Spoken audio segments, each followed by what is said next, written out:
श्री राम लीला में धनुष यज्ञ के बाद किया श्री राम विवाह का मनमोहक नाट्य मंचन। गोंडा की लोकल खबरें, राजन कुशवाहा की यह रिपोर्ट। गोंडा परस्पर क्षेत्र के ग्राम सजोरा में नवरात्रि पर्व दशहरा को लेकर श्री राम लीला समिति के तत्वावधान में समय स्थान पर श्री रामलीला महोत्सव आयोजित किया गया है, जहां पर ग्रामीण कलाकारों ने श्री राम चरित मानस आधारित श्री राम लीला का मनमोहक नाट्य रूपांतरण किया। श्री राम लीला समिति सजोरा के संरक्षक प्रमोद मिश्र पूर्व प्रधान ने बताया कि रविवार को नारद मुंह, रामजन्म एवं राक्षसों के उत्पात प्रसंग पर नाट्य मंचन हुआ था। सोमवार को धनुष यज्ञ, राम विवाह, राम वनवास, केवट प्रसंग के साथ ही सीता हरण प्रसंग नाट्य मंचन देखने के लिए आसपास क्षेत्र के काफी संख्या में नर नारी, बुजुर्ग व बच्चे शामिल रहे हैं।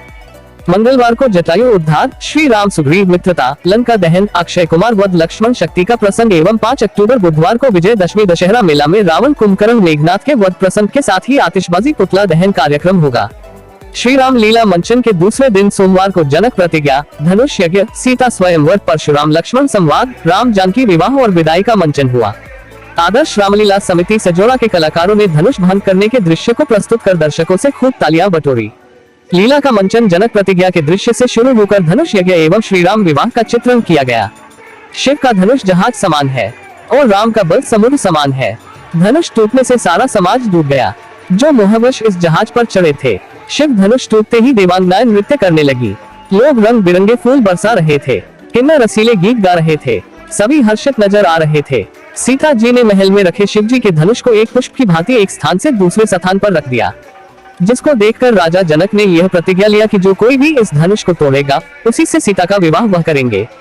धनुष यज्ञ लीला में जनक प्रतिज्ञा के अनुसार महल में धनुष यज्ञ का आयोजन हुआ, जहां पर तमाम सुदूरवर्ती क्षेत्रों से आए राजा महाराजा ने भाग लिया और सभी ने धनुष को उठाने का प्रयास किया, लेकिन कोई भी धनुष को तोड़ने के बजाय उठा ही नहीं पाया। महल में ऐसा दृश्य सृजित हो गया कि सभी ने कहा कि धनुष का क्या होगा। तभी गुरु विश्वामित्र राम को आदेश दिया कि वह उस धनुष की प्रत्यंचा चढ़ाएं। गुरु की आज्ञा पाकर राम ने शिव जी के धनुष को हाथ से उठाकर जैसे ही प्रत्यंचा चढ़ाया, वैसे ही सारे लोग हतप्रभ हो गए। प्रत्यंचा चढ़ाते ही राम से धनुष टूट गया। धनुष टूटने की आवाज आकाश में गूंजते ही महल में परशुराम गरजते हुए पहुंचे और क्रोध में कहा कि भगवान शिव के इस धनुष को किसने तोड़ा है? कौन है यह दुस्साहसी? परशुराम के इस वचन को सुनकर लक्ष्मण ने आवेग में आकर कहा कि आपकी हिम्मत कैसे हुई ऐसा कहने की? इस धनुष को किसने तोड़ा? तभी परशुराम और लक्ष्मण में काफी वाद विवाद संवाद हुआ और आखिर में परशुराम को समझ में आया कि धनुष को किसने और क्यों तोड़ा। इसी के साथ परशुराम लक्ष्मण संवाद प्रसंग का समापन हुआ। परशुराम लक्ष्मण संवाद के बाद राम जानकी विवाह व विदाई संपन्न हुआ। राम और सीता के विवाह की तैयारियां शुरू हुई और भगवान राम के गले में सीता जी वर माला डाला। तभी आकाश से सभी देवतागण ने पुष्प वर्षा किया और इसी के साथ राजा जनक की अन्य तीनों पुत्रियों का विवाह भी क्रमशः लक्ष्मण, भरत और शत्रुघ्न के साथ संपन्न हुआ। विवाह के उपरांत सीता जी विदा होकर अयोध्या की ओर प्रस्थान किया। भगवान विष्णु की दशावतार लीला के तहत मत्स्य के अवतार की भी लीला मंचन ने दर्शकों का मन मोह लिया। श्री राम दरबार आरती प्रार्थना से आरंभ श्री राम लीला में कलाकारों ने श्री राम लीला और विविध प्रसंगों पर मनमोहक नाट्य मंचन किया। गोंडा की लोकल खबरें, राजन कुशवाहा की यह रिपोर्ट।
गुरु जी के पास जाना चाहिए।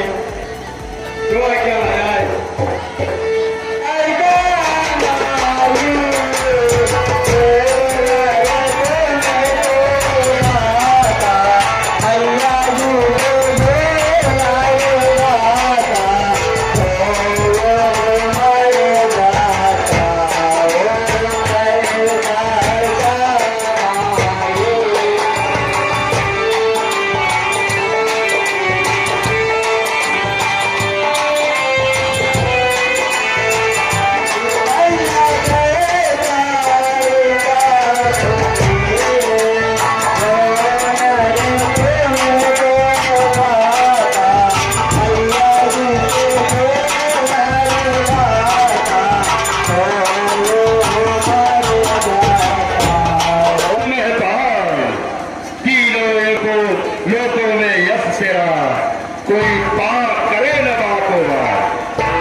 गुरुदेव कहिए राजन, आप लोगों के अनुकंपा से जो 4 पुत्र हुए हैं, आप उनका नामकरण कर दीजिए।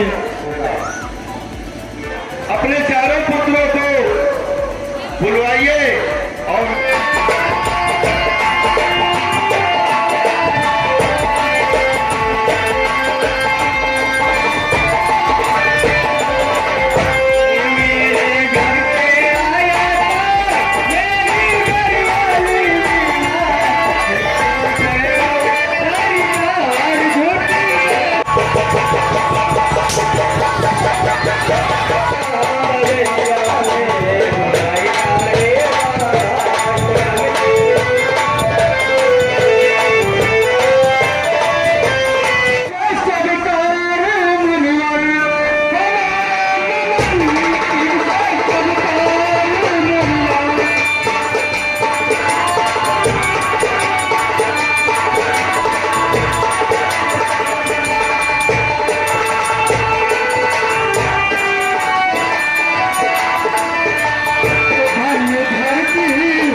देख रहे हो ये मिक्सर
स्वयंवर बेकार याद खाना है। अरे तूने भी खिलाफ देख लिया, जानकी सीता स्वयंवर बेकार याद खाना है। अरे भेज दे को ठाकुर बुला लेते, आप मुझे तोड़ देता चाप की उता पुराना। मैं रावण बलबंका मेरे सोने की लंका निष्काजत है, लंका से लोग भय माना है। अरे कहता है लंकेश तूने, अरे महलों में जाए के जानकी को पकड़ या लंका ले जा। Please like Circle Media News channels Gonda, share and subscribe. Thanks.